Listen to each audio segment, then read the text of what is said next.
और ये vibrant industrial ecosystem को डेवलप करने के लिए राज्य के तमाम अचीवमेंट्स पर आधारित आप देख सकते हैं कि ये पूरी की पूरी प्रदर्शनी है। और इस समिट में जो प्रदर्शनी की भी अगर बात की जाए तो 3 विषय बहुत अहम हैं, जिसमें स्टार्टअप ओडिशा, स्किल्ड ओडिशा और वुमेन एंटरप्रेन्योरशिप।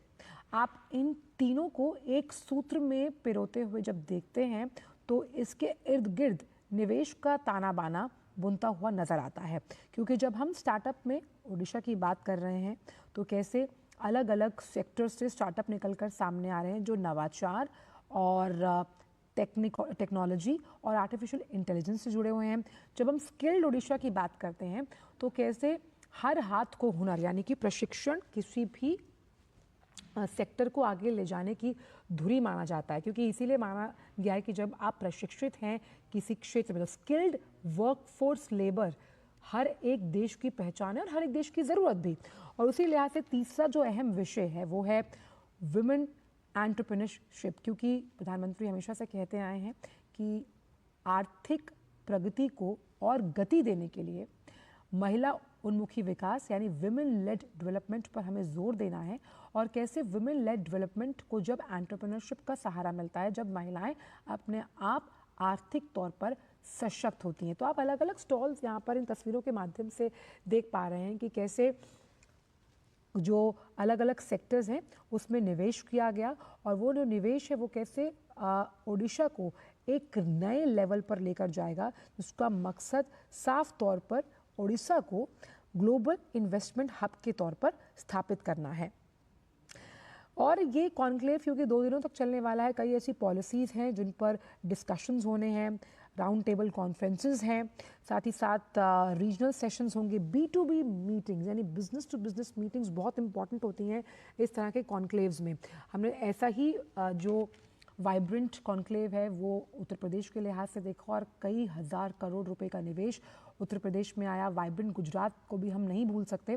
तो B2B जो मीटिंग्स होती हैं उसमें किस तरह से public private partnership, venture Capitals और मर्जर्स एंड एक्विजिशंस जो हैं वो सामने आते हैं।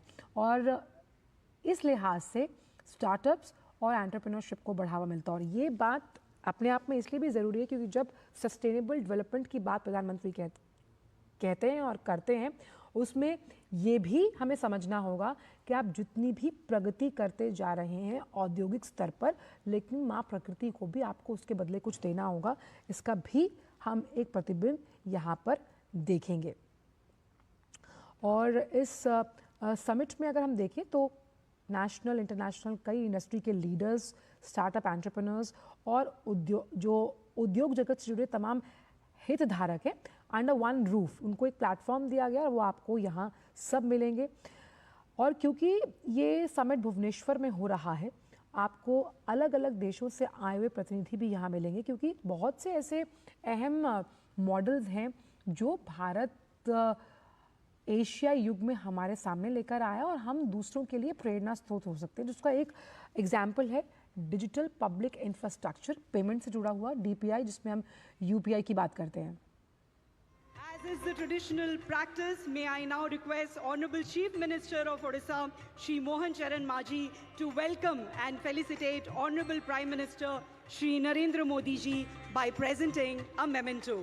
मैं निवेदन करती हूँ ओडिशा के मुख्यमंत्री श्री मोहन चरण मांझी जी से वे माननीय प्रधानमंत्री को एक विशेष स्मृति चिन्ह उपहार स्वरूप भेंट कर उनका अभिवादन करें।